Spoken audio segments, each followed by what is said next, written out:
사도행전 5장 40절부터 42절까지 말씀입니다. 말씀이 3절밖에 안 되니까 제가 한 절, 여러분이 한 절, 마지막 절 같이 봉독하겠습니다. 사도행전 5장 40절에서 42절. 그들이 옳게 여겨 사도들을 불러들여 채찍질하며 예수의 이름으로 말하는 것을 금하고 놓으니,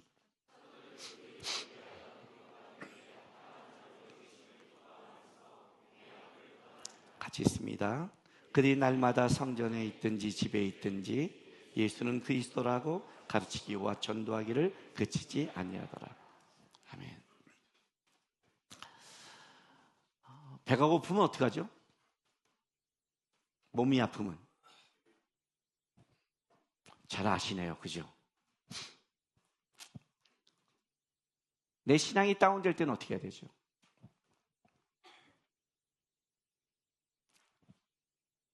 내 영혼이 피폐해질 때는 어떻게 해야 되는 겁니까? 아니, 배고프면 밥 먹는 것도 알고, 아프면 병원에 가는 것도 아는데, 영혼이 문제가 생길 때는 어떻게 해야 되는지 모르겠어요? 모르니까 지금 심각한 거죠. 그죠?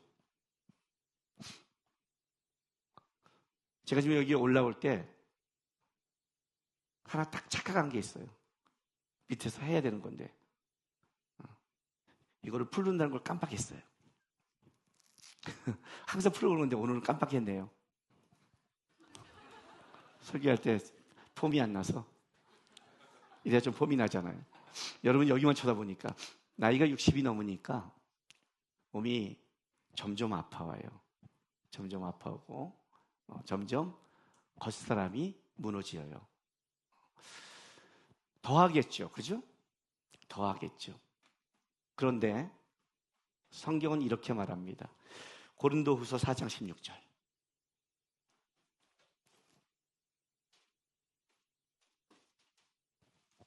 고린도후서 4장 16절. 자, 한번 같이 읽을까요? 오늘 참고절 2개밖에 안 되니까. 시작. 그러므로 우리가 낙심하지 아니하노니 우리의 겉사람은 낡아지나 우리의 속사람은 날로 새로워지도다. 예, 성경은 분명히 이렇게 말을 해요. 우리의 겉사람은 날로 무너져가요. 그래서 성경은 뭐라고 말하냐면 우리의 속사람은 날로 새로워진대요. 하나님의 말씀이 진리고 하나님이 그렇게 말했다면 하나님은 말씀으로 세상을 만든 분이잖아요. 빛이 있으라 하시니 빛을 만든 분이잖아요. 근데 하나님이 뭐라고 말했냐면 분명히 너의 겉사람은 무너져갈 것이다. 그런데 너희 속사람은 새로워질 거래요. 그럼 하나님이 말했다면 우리 안에 이것이 이루어져야 되는 거 아닙니까? 왜냐하면 우리는 하나님의 사람이잖아요. 이 세상 사람은 모르겠지만 적어도 이 말씀이 실현되는 곳은 우리지, 우리의 현장이어야 되잖아요. 우리의 심령 속에서 이것이 이루어져야 되는 거 아니에요? 그럼 묻는 거예요. 분명히 우리는 겉사람은 무너져가요. 우리는 세상에서 어려움을 당해요. 몸도 아프고요. 일도 안 풀려요. 아이들도 속썩일 수도 있어요. 분명히 우리는 그것이 있다고 성경은 얘기하고 간다고 얘기해요. 그런데 성경은 뭐라고 얘기하냐면 그것 때문에 우리의 속사람이 무너지지 않는데요. 아니, 날로 새로워진대요. 버티는 게 아니라 새로워진대요. 근데 아무도 아멘 안 하잖아요, 지금. 아멘! 그래, 이래야 되는데, 그래. 응. 그래서 이런 에즈버리의 대부흥운동 같은 게 일어나면 뭐라고 말하는 줄 아세요? 어떻게 하면 저렇게 나도 맛보지? 더 심각한 거는 그게 뭔지를 몰라요. 성령의 역사가 뭔지를 몰라요. 성령이 내 속에서 일하시는 게 뭔지를 몰라요. 새로우셔본 경험이 없으니까. 감정이 변하는 것과 내 감정과 상관없이 성령이 내 안에서 역사하는 것은 다른 거예요.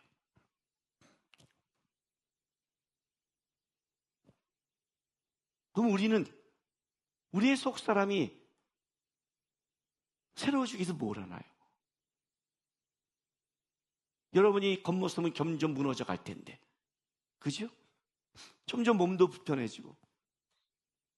내가 우리 청년 집회 가면 그런 말이에요. 내가 너희 할 때, 내가 니네 나이 때 이러지 않았다 그래요. 착각하지 마라. 나도 긴 머리 날렸던 시절이 있고, 나도 몸이 단단한 시절이 있었다 그랬어. 너희의 미래가 될 수 있다. 이거는 아닐 수 있겠죠, 그죠? 그러나 이거는 여러분의 미래가 되겠죠. 지금 여기 가시는 분들 있잖아요. 우리 권사님들 다. 만나면 항상, 요즘 만나면 권사님과 모든 얘기가 뭐예요? 아픈 것, 양 얘기. 뭐 그런 얘기밖에 안 해요. 인생의 반이 그거예요. 그게 반이 우리 인생이에요. 인생이니까. 무너져 가는데 우리의 속 사람은 어떻게 할까요? 아니, 좀 더 나갈게요. 나를 넘어서서 왜 신앙이 무서운 게 뭐냐면 우리 존재 자체가 영향력이란 걸 발휘해요. 잘 보세요. 우울한 사람이 옆에 있으면요, 분위기가 우울해져요. 기분 나쁜 사람이 옆에서 하면 기분 나빠져요. 자기 하나를 넘어서요, 우리는요. 밝은 사람 옆에 가면 밝아져요. 은혜로운 사람도 은혜로워져요. 사람은요, 자기 신앙 하나가 자기 삶 하나가 아니에요. 나 때문에 내 주위를 다 망치는 역할을 해요. 그렇죠? 그러니까 이건 단순하게 그냥 오늘 내가 이런 기분의 문제가 아니에요. 다른 말로 할게요. 나는 인생을 나가 아니라 내 주위까지 망치는 사람인가? 나는 내 주위에 있는 사람들을 살리는 사람인가? 이게 다른 논리가 되는 거예요. 그 내가 새로워진다는 거는 내가 새로워진 게 아니라 나로 말미암아 내 가정과 내 삶과 내 자녀와 내 주위가 새로워지게 만드는 역할을 하는 거예요. 내가 새로워지지 않으면 내 주위를 망하게 만드니까. 단순하게 내 안에 새롭고 기쁘다를 넘어서는 것이 신앙은요. 어떻게 해요? 아이들을 키울 때 이런 고민해 본 적 있으세요? 얘를 어떻게 사람답게 만들 수 있을까? 그죠? 사랑만 한다고 안 되잖아요. 그죠? 공부해. 누구 때문에 말하나요? 엄마 때문에. 엄마 요만큼이 있죠. 속편하려고. 운동해. 학교 갔다 오면 씻어. 이 생활태도를 왜 같이 나요? 걔의 삶을 바르게 잡아서 사람답게 만들고 싶지요. 사실 걔를 위해서 하는 거거든요. 근데 얘들은 대부분 뭐라면 귀찮아해요. 왜 엄마는 나를 이렇게 말해요? 딱 신앙생활이 이렇게 말을 해요.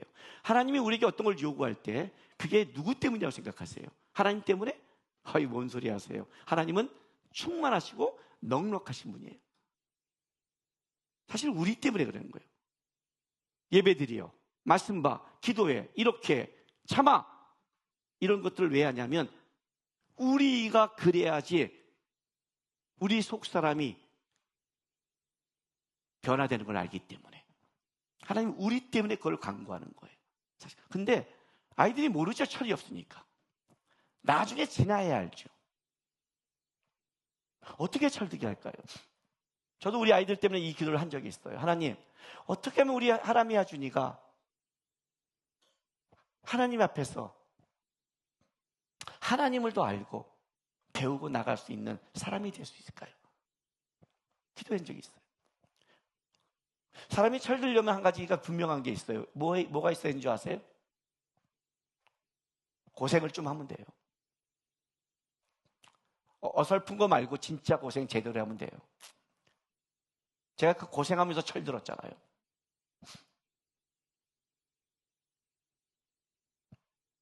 그런데 우리 아이한테 일부러 고생시킬 수 없잖아요. 아빠는 청년 때 굶었으니 너도 오늘 일주일 동안 밥을 안 주겠다. 뭐 이럴 수는 없잖아요. 그건 납득도 안 되고 걔한테. 나는 어쩔 수 없었잖아요. 하나님께 기도했어요. 하나님, 어떻게 하면 저는 어쩔 수 없이 인생에 고난 속에 있어도 기도했고 주님밖에 붙잡다가 주님 만났고 체험해서 왔습니다. 우리 아이들한테 어떻게 해야 될까요? 기도했어요. 그것도 일부러 넣을 수는 없잖아요. 주님이 저한테 주신 응답은 이거였습니다. 의로운 고난에 동참시켜라. 너가 살아간 인생은 어쩔 수 없는 고난이었다면 네 자식한테 의로운 고난에 동참시켜라. 의로운 고난이 뭘까? 부장했어요. 의로운. 여러분, 의로운 게 뭘까요? 의롭다는 건 하나님밖에 없잖아요. 그죠? 오직 의인은 하나님께 있잖아요. 하나님이 일하시는 곳에 동참시켜야겠구나. 내가 이 아이를 어떻게 교육이 안 된다면 하나님이 일하는 곳에 얘를 집어넣어야겠구나. 그럼 하나님이 하시겠구나. 하나님이 역사하는 현장에 나야겠구나. 사도행전 아니에요. 사도행전이 뭔데요? 사도들의 행전이에요? 아니에요. 사도를 통해 일하시는 예수의 행전이죠. 실제는요. 그 예수가 사도를 통해 일했기 때문에 우리가 사도를 보는 거죠. 그죠? 사도행전을 쳐보세요. 다 역사인데 왜 바울이 그렇게 많이 나올까요? 사도행전에. 사도 중에 사도는 바울이 아니잖아요. 12사도잖아요. 왜? 이방으로 복음이 나가는 현장 속에 최전방에 사도 바울이 있었으니까.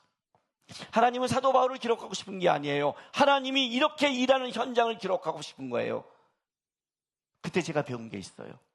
성령의 역사를 배우고 싶다? 하나님의 은혜를 체험하고 싶다? 하나님이 일하는 장소에 가자. 하나님이 일하는 곳에 있자. 하나님이 역사하는 곳에 있자.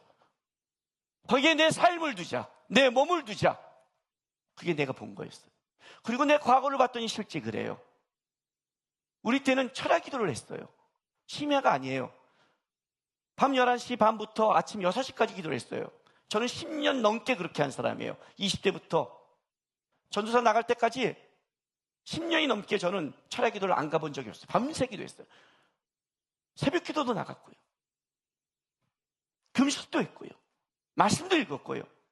보니까 내 삶이 왜 하나님의 은혜를 입었나 했더니 하나님이 역사하는 현장에 그 속에 내가 있었어요. 그냥 집에 이런 정기적인 기도가 아니에요. 영락기도원에 그 3, 40분을 걸어 올라가서 거기 올라가서 하나님과 밤 기도하고 기도가 끝나고 나서 그래도 마음이 안 되면 다시 영락기도원 뒤에 가면 산에 있는 굴이 있어요. 아침 6시가 되면 좀 밝아져요. 또 올라가서 어떤 때는 산기도도 하고 내려온 적도 있어요. 하나님이 일하는 현장에 그때 생각한 거예요. 우리 아이들을 세상의 현장에도 싸워야 되지만 하나님의 일하는 현장에 같이 둬야 되겠구나. 하나님의 있는 현장이 없다면 은혜를 체험하지 못하는구나. 잘 보세요, 여러분. 우리 청년 중에 은혜 받는 애는 아주 간단해요. 하나님의 역사하는 현장에 있는 애들이 다 은혜를 받아요. 그게 수련회든 기도든 똑같이 말할까요? 우리 어른들이 은혜 받지 못하는 건 다 하나예요.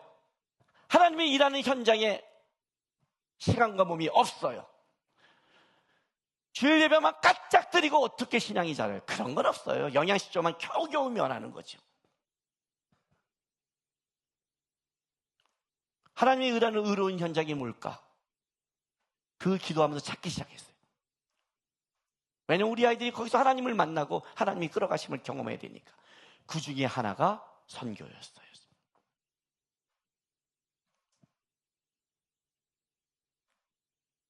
왜? 저는 둘루스 선교의 대표예요. 둘루스 선교는 목회자 40명이 연합하면 시작됐어요. 그 선교회가 어떻게 시작됐냐면 필리핀에 있는 최성호 선교사가 대학교 2학년 과대였을 때 새벽 기도를 했다 하나님의 음성을 들어요. 학교에서 기도 모임을 만들어라. 그 음성을 듣고 와서 오자마자 자기가 새벽 기도를 받은 하나님의 음성을 얘기하고 다음 주에 메토실 206호라고 쓰면 거기서 우리가 수업 끝나고 기도를 하겠습니다. 하나님의 마음에 감동해 준 사람들은 오십시오라고 얘기를 했어요. 그리고 끝나고 나서 그동안 저는 최동호 선교사하고 1학년 내내 안 친했거든요. 그쪽이 노는 부류는 좀 재수가 없었어요. 제가 보기에는. 범생들 있죠. 막 공부만 하고 이거만 하고 막 하고. 저는 좀 이렇게 약간 노는 쪽이니까. 그래서 따로 있었는데 그날 끝나고 저한테 찾아왔어요, 베란가. 제가 정릉교회에서 대학부 청년 37명을 제자훈련을 3년 시키는 걸 알고 있었기에 어떻게 하면 기도하면 좋을까요? 그렇게 시작된 거예요. 그러면서 하나님이 거기를 참여시켜서 기도하면서 하나님, 우리가 하나님의 종들을 모았다면 우리가 왜 무엇을 해야 됩니까? 라고 기도하는 중에 하나님이 주신 마음이 이거였어요. 선교를 줬어요. 저는 이게 굉장히 저한테는 혼란스러웠어요. 왜냐하면 저는 선교사로 부름받음을 하나님께 어떤 것 한 번도 받은 적이 없어요. 아니, 오히려 내 20대 내내 저는 외국에 나가려고 애썼어요. 왜냐하면 외국에 나가서 절대 한국에 돌아오지 않으려고 작정을 했으니까. 저는 외국에 나가면 이 땅을 밟지 않으려고 작정한 사람이니까. 이 땅에 있는 우리 가족을 다 끊고 한국 사람을 다 끊고 나는 외국에서 살고 외국에서 죽겠다고 한 거예요. 그걸 하나님이 전폭적으로 다 막았죠. 그죠? 영어도 못 배우겠어요. 저는 영어를 못해요. 근데 어떻게 선교사를 나가요? 언어가 돼야 되잖아요. 당황스러웠어요. 아니, 하나님이 이제 32에 베란가 하라고요? 아니, 이런 준비가 어디 있습니까? 준비하다 인생 다 가겠네요.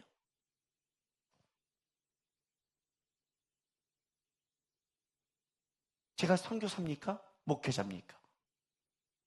직업을 얘기할 때 한번 제가 얘기했죠. 주님이 저에게 물으셨어요. 남구가 선교 왜 하니? 저에게 들은 분은 대답하지 마세요. 이 예화를 처음 듣는 분 손 들어보세요. 이 예화. 질문 안 할게. 질문할까봐. 생각해 보세요. 남구가. 그럼 이렇게 질문해요. 남구가, 너 밥 왜 먹니? 그래요. 밥 왜 먹니? 배고팠어요. 너무 좀 비참하지 않아요? 여러분 끝나고 점심 먹을 때 배고파서 막 먹어. 살려고요. 이거 너무 끔찍하지 않아요? 밥을 왜 먹을까? 이게 하나님이 나의 기도에 대한 응답이라면 이건 굉장히 심각한 거잖아요. 마땅한 대답이 없을 때 하나님이 저에게 해준 말씀이 이거예요. 내가 너에게 생명을 줬기 때문이다. 네가 생명이 있다면 당연히 먹어야 된다. 생명 있는 자만 먹는다. 너가 그리스도의 생명이 있다면 다른 영혼을 품게 돼 있다. 선교는 선교사냐 목회자냐가 아니라 다른 영혼에 대한 나의 마음을 품는 거다. 저는 한국에서 목회하기 시작해요. 그러나 그때부터 우리 둘로스는 선교사들과 목회자가 연합하기로 했고, 목회를 하더라도 그냥 교회의 어떤 선교나 마땅히 이런 마음이 아니라 선교가 뭔지를 배우기 시작했어요. 생명이 있으면 밥을 먹듯이 생명이 있으면 다른 영혼을 품는다. 어떤 뜻일 것 같아요? 다른 말로 할까요? 하나님이 우리 인간을 창조했을 때 신과 인간을 나누는 세 가지 기준이 있다고 그랬어요. 그죠? 태초에 하나님이 천지를 창조하시니라. 하나님이 시간을 만드셨고 공간을 만들었어요. 하나님은 시간과 공간을 초월하지만 우리 인간은 시간과 공간의 제한을 받아요. 신과 피조물의 갈림길이에요. 그러나 또 하나가 있죠. 일장의 모든 피조물을 창조하시고 먹거리를 주시면서 피조물은 생명이 밖에 있다고 그랬죠. 먹어야 생명을 유지해요. 하나님은 스스로 존재해요. 내가 먹어야 생명이 유지한다면, 다른 말로 할게요. 생명이 있는 자는 먹어야 되고 먹어야 생명이 유지된다면 그리스도의 생명이 있는 자는 어떤 일이 벌어지냐면 다른 영혼을 봐야 되고 다른 영혼을 보는 게 자기 생명이 살아나는 비결이 되는 거예요. 신앙이 죽는 사람의 모든 특징이 다 동일해요. 자기밖에 안 봐요. 이건 법칙이에요. 죄의 법칙이에요. 바벨탑이에요. 우리의 이름을 내자. 내 것.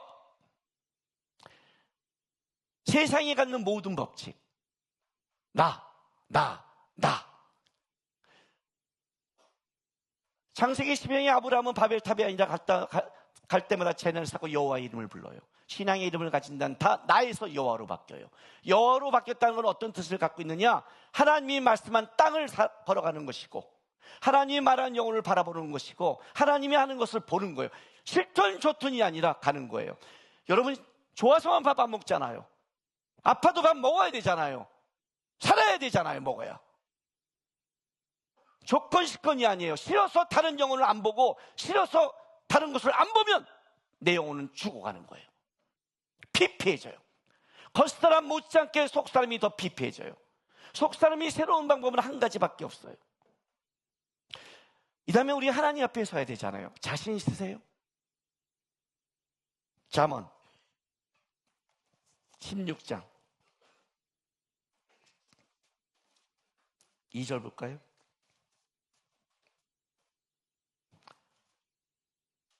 그것도 다 같이 한번 읽어볼까요? 시작. 사람의 행위가 자기 보기에는 모두 깨끗하여도 여호와는 심령을 감찰하시니라. 하나님 앞에 섰을 때 내 삶을 자신할 수 있나? 내가 가장 이해하지 못하는 사람들이 어떤 사람들이에요? 나이가 70이 넘고 75 되고 80이 넘어가는데 하나님을 생각하지 않는 사람들이에요. 교회에서 하나님 앞에 쓸 날을 생각해야 되거든요. 진짜로 자신 있나? 여기 사람의 행위가 자기 보기에도 모두 깨끗하여도 이 정도 살았으면 이 사람 그래도 잘 산 거 아니에요? 그죠? 아니 이 정도 말을 우리 이 정도도 말 못하잖아요. 남구야 너가 보기에 너 잘 깨끗하게 산 거 같니? 벌써 가지 확 찔려요. 근데도 난 잘 산 거 같아. 이 정도면 잘 사는 거 아니에요? 근데도 성경은 뭐라고 하냐면 여호와는 심령을 감찰하신대요. 심령 숨은 동기.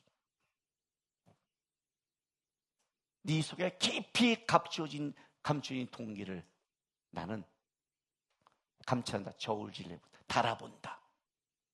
진짜 하나님을 향한 무게였는지, 너를 향한 무게였는지 나는 네 숨은 동기를 저울에 재본다. 하나님 쪽으로 한 건지 네 쪽으로 한 건지.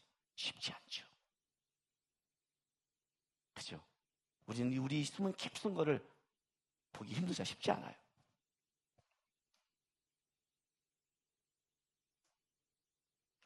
방법이요, 제가 배운 건 한 가지밖에 없었어요. 내가 아무리 내 속을 동기를 찾아봐자 못 찾을 것 같아요. 왜냐하면 우리의 숨은 동기는 우리가 찾을 실력과 능력이 안 돼요. 어떤 거냐면 이거랑 같아요. 제가 요 손이 아팠잖아요. 내 나름대로 진단을 했어요. 운동을 했나, 다쳤나, 이랬나. 그래서 내 나름대로 병원 가서 나름대로 치료를 받았어요. 나중에 의사 이 사진을 다 찍고 정확한 검사 결과가 나온 결과는 이거였어요. 내가 내 나름대로 받은 치료가 오히려 더 안 좋아졌다. 바보짓 한 거죠. 우리가 그 짓을 되게 많이 해요. 그죠? 여러분 나름대로. 우리가 아프면 의사한테 가서 MRI 찍고 정밀 진단을 받아야 되듯이 우리의 영혼의 정밀 진단 MRI는 성령님밖에 못하잖아요. 그럼 어떻게 될 것인가? 나를 볼 수 있는 게 뭘까? 어떻게 하면 볼 수 있는가? 선교는요, 우리의 영혼을 정화시켜줘요. 선교 현장에 가보세요. 그 현장에 있어 보세요. 그리고 한번 해보세요. 선교는 우리의 영혼을 정화시켜줘요. 왜? 그때는 다른 사람을 봐요. 그래서 아주 재밌는 현상이 일어나요. 청년을 데리고요, 선교 갈 때 비행기를 끊고 헌금을 내요. 그죠? 자기 그 돈 내잖아요. 그 자기 돈만 내는 게 아니라 거기서 해야 될 활동비, 돌아간 거 다 헌금해요. 자기 돈 내고 그렇게 가서 딱 갔는데 숙소가 안 좋아요. 먹을 게 별로 안 좋아요. 차가 안 좋아요. 땀 흘려 고생시켜요. 끝나고 오면 우리 또 황시호 목사가 그냥 안 놔두고 3시간씩 집회해요. 쉬고 싶어도 그거 없어요. 근데 놀라운 게 있어요. 불평이하네요. 자기 돈 주고 이렇게 여행 갔다면 아마 가이드한테 죽일걸요. 어떻게 이런 숙소를, 어떻게 이런 밥을, 아니 내가 지금 이게 뭐야. 근데 희한하게 청년들도 선교 간다고 딱 마음 먹은 순간 어떻게 되냐면, 그쪽을 본 순간 내가 불편한 걸 당연히 여기고, 내가 못 먹는 걸 당연히 여기고, 내가 쟤 때문에 고생한 걸 당연히 여기며, 오늘 보여서 그를 위해서 기도하고 애쓰는 내 시간을 뺏어가는 거에 대해서 감사해요.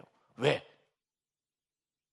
그곳에서 다른 영혼을 보니까, 선김이 말이 아니라 훈련 받으니까, 그 현장에서 하니까, 선교는 내 눈 안에 다른 영혼을 담는 거예요. 안 보이잖아요. 지금은 예배 드리고 나가서 주차장부터 싸우는 교회도 많아요. 같은 성도가 예배 드렸는데 갔다가 빵 하고 빼! 운전도 못하면서 왜 교회에 운전하고 왔어? 이렇게 해요. 오죽하면 교회 이 글에 이런 게 붙어 있을까요? 예배 후에 은혜는 주차장부터 시작합니다. 우리가 얼마나 은혜 받게, 그 은혜가 예배에 은혜를 받은 게 아니에요. 그냥 참여하고 그 강박한 마음이 가고 있는 거죠. 그냥 항상. 근데 선교는 다른 영혼을 내 눈 안에 담기 시작해요. 나만 보던 데서 다른 게 보여요. 내 영혼을 정화시켜요. 선교는 속사람을 새롭게 하는 하나님이 우리에게 준 선물이에요. 왜 선교 헌신 예배를 드린 줄 아세요? 왜 이걸 특별 헌금을 하라는 줄 아세요? 여러분 때문이에요.